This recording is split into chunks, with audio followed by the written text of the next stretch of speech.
Astagfirullah, mang puluh-puluh murid anyar di Kacamatan Banjarsari, Kabupaten Lebak, Banten, kudu naik kana hateup mobil angkot lamun rek indit ka sakola. Murid-murid anyar eta teh kudu narohkeun nyawa lantaran angkot di Desa Kerta ka Jalupang, Kacamatan Banjarsari kawatesanan. Jarak ti Kerta ka Jalupang lumayan tebih, nyaeta leuwih ti 10 km. Kumaha tanggapan para wargi? Hayu urang titenan wawancarana. Puluhan siswa baru di Kecamatan Banjarsari, Kabupaten Lebak, Banten harus naik di atap mobil angkutan umum untuk berangkat ke sekolah karena angkutan umum terbatas. Bagaimana perasaan Anda? Miris gitu ya Ibu ya. Miris dan juga sangat amat kasihan. Ngerasa kasihan gitu. Mereka kan ingin menuntut ilmu tapi tidak mempunyai kendaraan. Miris ya melihat bagaimana hal itu terjadi kepada anak-anak sekolah begitu. Apa bahaya hal tersebut bagi para siswa? Takut jatuh gitu. Kalau misalnya ditanjakan juga takutnya mereka jatuh gitu kan. Iya, takutnya kenapa-napa juga kan. Bisa jadi terpeleset, kan hujan gitu, tidak ada pelindung, anak-anak kehujanan, belum lagi juga buku-buku akan basah gitu. Meskipun berbahaya, mengapa para siswa tetap nekat melakukan hal tersebut? Tidak ada kendaraan umum atau mungkin kayak angkot yang lewat gitu, sehingga mereka memaksakan untuk memberhentikan mobil kap itu dan ikut gitu. Karena emang dari teman-teman, dari orang tua juga mungkin nggak punya kendaraan. Tidak dipungkiri bahwa memang mereka tidak punya pilihan ya. Apakah pemerintah harus bertanggung jawab atas permasalahan ini? Mengapa? Harusnya bertanggung jawab. Tentu saja gitu ya, pemerintah harus bertanggung jawab karena memang itu tugasnya pemerintah gitu ya. Mungkin bisa bertanggung jawab ya Ibu ya, karena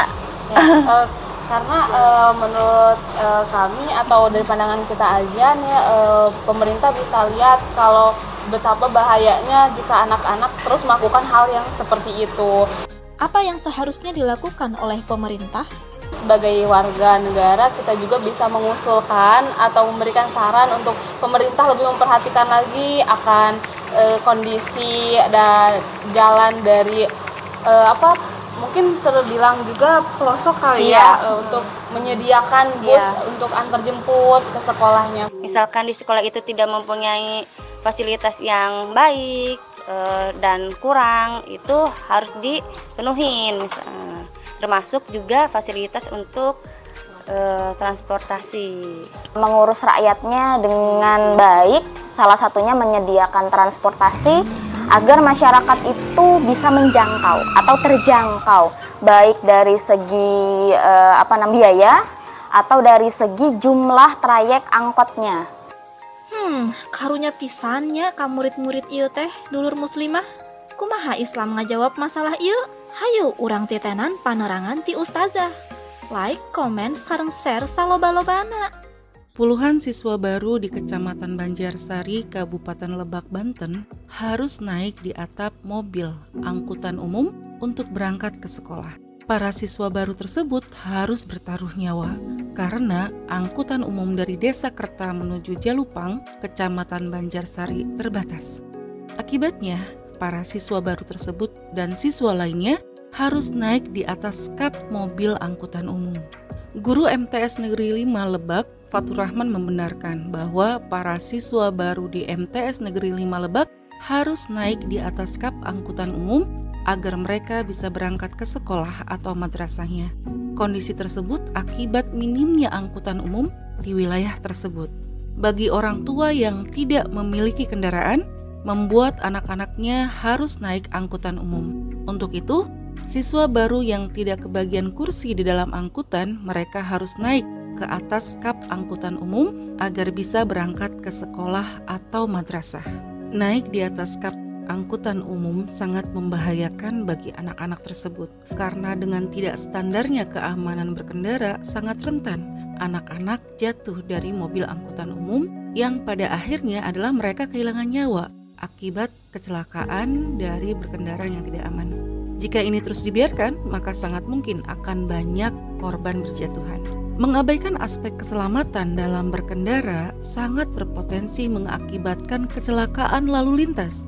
Berdasarkan data WHO atau Badan Kesehatan Dunia pada tahun 2019, Indonesia menduduki peringkat ke-8 di Asia Tenggara dengan tingkat kematian akibat kecelakaan lalu lintas mencapai 12,2% dari 100.000 populasi.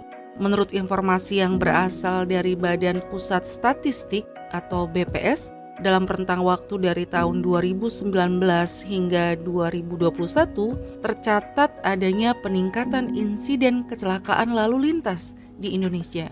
Jumlah kejadian tersebut mencapai sekitar 103.645 pada tahun 2021. Berdasarkan laporan Kementerian Perhubungan, Kemenhub, jumlah individu yang menjadi korban kecelakaan angkutan di Indonesia mencapai 204.447 orang selama tahun 2022. Apa yang terjadi di Lebak, Banten ini juga terjadi di daerah lainnya. Bagaimana transportasi darat di pelosok daerah sangat minim, sehingga menyulitkan para siswa mengakses sekolah hingga harus mempertaruhkan nyawanya demi bisa bersekolah. Hal ini menunjukkan betapa buruknya layanan transportasi di negeri ini.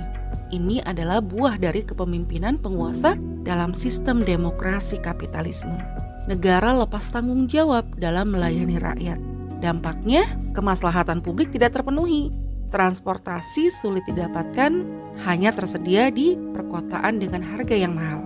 Penerapan tata kelola transportasi di negeri ini berlandaskan pada sistem kapitalisme demokrasi, di mana sistem kapitalisme demokrasi ini adalah sistem yang batil, telah menjadikan negara tidak memiliki visi riayah atau melayani rakyat, sehingga negara tidak mencari solusi tuntas atas masalah penyediaan sarana transportasi secara memadai dan merata di seluruh pelosok negeri, termasuk juga keselamatannya. Konsep good governance yang dilahirkan dari sistem kapitalisme demokrasi ini menghendaki negara itu berlepas tangan, melepaskan tanggung jawabnya dalam melayani publik, khususnya memberikan jaminan keselamatan transportasi, penyediaan sarana transportasi yang memadai dan juga merata kepada publik. Nah, konsep ini menghendaki negara hanya sebagai regulator pelayan korporasi, bukan melayani publik. Model negara semacam ini dapat dikatakan sebagai negara yang telah mati fungsi. Oleh karena itu, konsep ini mengizinkan tata kelola transportasi diserahkan kepada operator atau korporasi. Padahal, korporasi tujuan pendiriannya adalah dalam rangka meraih keuntungan materi semata. Adapun persoalan keselamatan publik dalam bertransportasi itu bukanlah tujuan utama korporasi. Hal ini diperparah dengan kepemimpinan populis otoritarian yang dijalankan penguasa hari ini. Penguasa sibuk melakukan pencitraan. Namun di saat yang sama, kebijakan yang dikeluarkan justru mengkomersilkan layanan publik. APBN negara yang bersumber dari pajak atau dari uang rakyat malah banyak diperuntukkan untuk kepentingan segelintir orang, yaitu oligarki. Ini semua merupakan dampak diabaikannya penerapan aturan Islam dalam kehidupan. Berbeda halnya dengan kepemimpinan Islam yang bertanggung jawab penuh dalam pengurusan rakyat. Kemaslahatan publik yang merupakan kebutuhan dasar masyarakat adalah bagian dari urusan pemerintahan yang menjadi tanggung jawab pemimpin dalam memenuhi sesuai syariah. Dalam hal transportasi, negara bertanggung jawab penuh untuk memenuhi layanan transportasi yang nyaman dan infrastruktur publik yang aman bagi pengguna jalan. Negara juga harus menyediakan transportasi publik ini secara memadai dan merata, baik di kota maupun di desa. Pemimpin dalam Islam wajib menyediakan moda transportasi dengan teknologi terbaru dan tingkat keselamatan yang tinggi, sehingga kelalaian moda transportasi jenis apapun tidak akan terjadi dan moda transportasinya akan terjamin kualitasnya. Nah, negara tidak boleh menyerahkan penyediaan moda transportasi ini kepada operator swasta ataupun asing. Negara harus mempermudah rakyat mengakses moda transportasi jenis apapun secara murah, aman, nyaman, dan berkualitas.